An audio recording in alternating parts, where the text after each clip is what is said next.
فما تعد ولا تحصى عجائبها ولا تسام على الإكثار بالسآم. فما تعد എണ്ണിക്കണക്കാക്കാൻ സാധിക്കില്ല, വലാ തുഹ്സ തിട്ടപ്പെടുത്താനും കഴിയൂല, അജായിബുഹ ആ ഖുർആനിന്റെ അത്ഭുതങ്ങൾ, ആശ്ചര്യങ്ങൾ.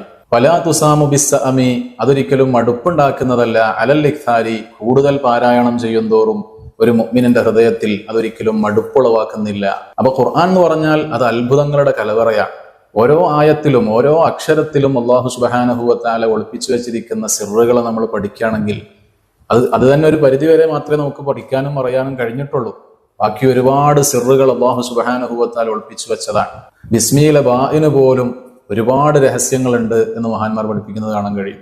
ഉദാഹരണത്തിന് നമ്മൾ പറയുകയാണെങ്കിൽ വസത്ത്, മിഡിൽ എന്നർത്ഥം വരുന്ന, നടു, മദ്യം എന്നൊക്കെ അർത്ഥം വരുന്ന ആ വസത്ത് എന്ന പദം ഒറ്റത്തവണയാണ് ഖുർആനിൽ വന്നിട്ടുള്ളത്. അതന്നെ സൂറത്തുൽ ബഖറയിലാണ്. ആ സൂറത്തുൽ ബഖറയിൽ മൊത്തത്തിൽ 286 ആയത്തുകളാണ്.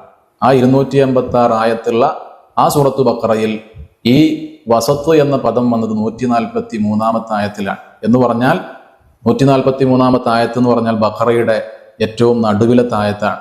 അപ്പൊ നോക്കൂ നിങ്ങൾ, ആ വസത്ത് എന്ന, നടു എന്നർത്ഥം വരുന്ന വസത്തിനെ, മദ്യം എന്നർത്ഥം വരുന്ന വസത്തിനെ അല്ലാഹു സുബ്ഹാനഹു വ തആല കൃത്യമായി 143-ാമത്തെ ആയത്തിൽ തന്നെ സംവിധാനിക്കുകയാണ്. ഇതൊക്കെ ഖുർആനെ സംബന്ധിച്ചിടത്തോളം വളരെ ചെറിയ ഒരു അജായിബാണ്.